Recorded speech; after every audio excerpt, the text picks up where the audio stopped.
My name is Jean-Patrice Rémiard, and I do music as Pheek. This is my main project that I've been doing for about 10 years now. I've been doing music for 17 years actually. I've done like everyone bedroom production for a while, and then started to do something more professional. I have my own label. I actually have two labels, and we work a lot on the international level. We release a lot of people, and I also tour in a bunch of countries, and that's about who I am. And the name comes from the fact that I was just trying to do sounds at that point, and I had my sounds are named by what they sound like. Like I'm not gonna say Tom's passed through a flanger, blah blah blah. That's not gonna be this. It's too long. So if it sounds like Pheek, well, I'm gonna name that sound Pheek. So name sound like that, and I thought it was a pretty cool artist name. I said, okay, this sounds fun. I took that.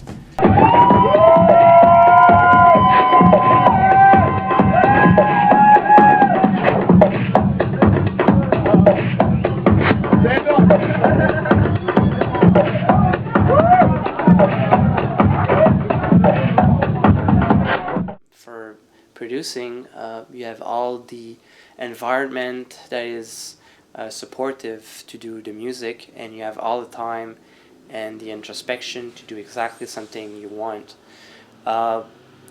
You kind of have to see production in the studio like the perfect live PA. Nothing can go wrong. You just do what you have to do, and it's good. For me, doing live PA, it's not about doing a playback of tracks that are already recorded. It's about juggling with sounds, and there's a lot of chaos that always happen.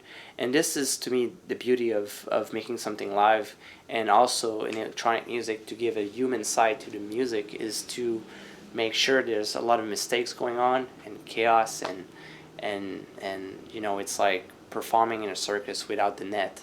So it's really risky, and it's like you're in an environment where it's happening in real time and there's people responding to that. It's really stimulating, but it's not as perfect. And this is something you have to accept as an artist, is when you play live, things will go bad for sure, and hopefully not too bad.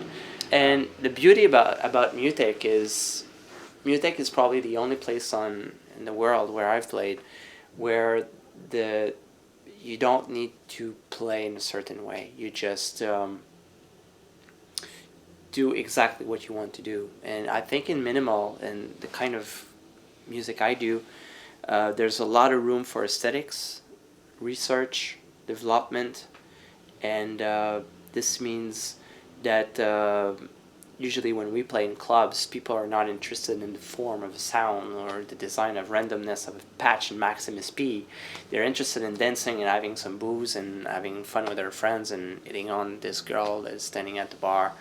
So Mutek is about a bit more intellectual, with the flirting side and the music and everything going on, but people are interested in music, and that's what makes it really interesting. The music that I play live is more than often not music that exists as a song. Sometimes it does. When I spend a lot of time in studio and record a new song, I will try to find a way to play it live, so that people, when they buy the record and they come see me play, they will hear me and they will hear the song. And the challenge here is to do the song not exactly as in the record, because otherwise it's just like you can just put the record in. It's happening, you know. So sometimes I get a total different inspiration from playing live, because I realize that when I play this song a certain way, it works way better than the original that I done in my studio. So yes, sometimes I come back to the song and make adjustments and then release the record.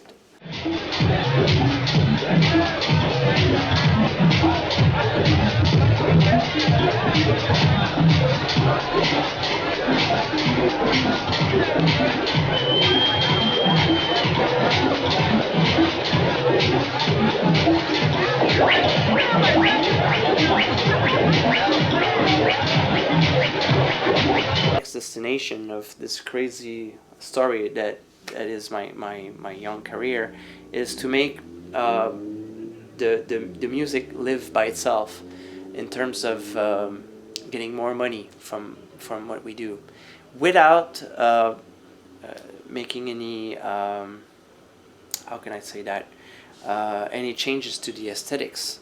Because sometimes you say, okay, we want to do more money. If we do more money, it means we're more commercial. If we're more commercial, the music's not the same, and then you lost what the initial aspect of your label was. So not lose that, but make more money. So there's something to be done there, but I don't have the answer yet. And this is a really, really tricky part. That is the biggest challenge for the 2007, 2008. Archipel is a net label, but we also sell MP3. We give some for free, stuff that is more risky to put out. We give it for free, and we got some followers for that. We sell MP3s, we sell CDs, and we do vinyl as well. So we do it all. Next is DVDs, but this is a different market and it's even more risky, and we're not sure. And Calimari is the sub-label of Archipel. Calimari is vinyl only, and we do occasional digital releases that are for beatport or compact, and we sell them. It's a good way to get really fast money for the artist and to make sure that people joins the family really fast. There's good sides and there's bad sides of being in Montreal. Montreal is an island, it's on Saint Laurent. It's in the middle of nowhere. It's not true. But we're far from Europe. We're 6 hours by plane from Europe. So we're not totally... we don't have access to this culture of electronic music that is really, really strong in Europe. And Montreal's electronic scene is weak. It's really weak. A lot of people think the opposite. Think it's really strong here, but it's actually pretty weak, which is kind of good for people like us. And that's why there's a lot of quality producers from Montreal. It's because we're not burning our money, our energy, and our health in clubs, drinking beers, and just being overflowed by music for 3 days in a row in an after hour, like I could do in Berlin, which is great. It's amazing. But the 3 days you spend in a club, you're not producing music. It's kind of a good thing to be here in Montreal for that. And I think the fact that we are isolated gives us a lot of freedom in the way we do music. When I was in Berlin and met people, they were, everyone has a really, they have all kind of ideas about music. And when you talk about your ideas, they go, why do you do that? Like right now everyone's going that direction and I'm going in this direction. And I'm kind of happy of not following anyone. I don't think I'm really, really doing what everyone does. I love their stuff. I just want to try to do other things, and being in Montreal is a good way of just being in my own bubble. I'm really obsessed by jazz and architecture. I'm really obsessed about stuff like structures and shapes, and how things are sometimes synchronized in life, and sometimes everything is desynchronized. And when everything in your life is synchronized, you see someone you haven't seen for 10 years in the shop you weren't supposed to go that day. And I think in music, it's really fascinating when you hear sounds and it doesn't make any sense to your brain, and then after 2 minutes of pure introspection, you see there's actually a really precise structure there that you didn't see at first, and you go like, I got fooled. And this is the most beautiful thing I get from art, is when someone just played with my mind with tricks and then found out a way to keep my attention until the 5th minute. I kind of have the faith that when people are going to stop to just do electronic music for putting on records and for clubs, and do something that has more sense and has something more something deeper, then it's probably at that point electronic music is going to get a lot more recognition, because a lot of the medias right now are seeing electronic music for the very first layer.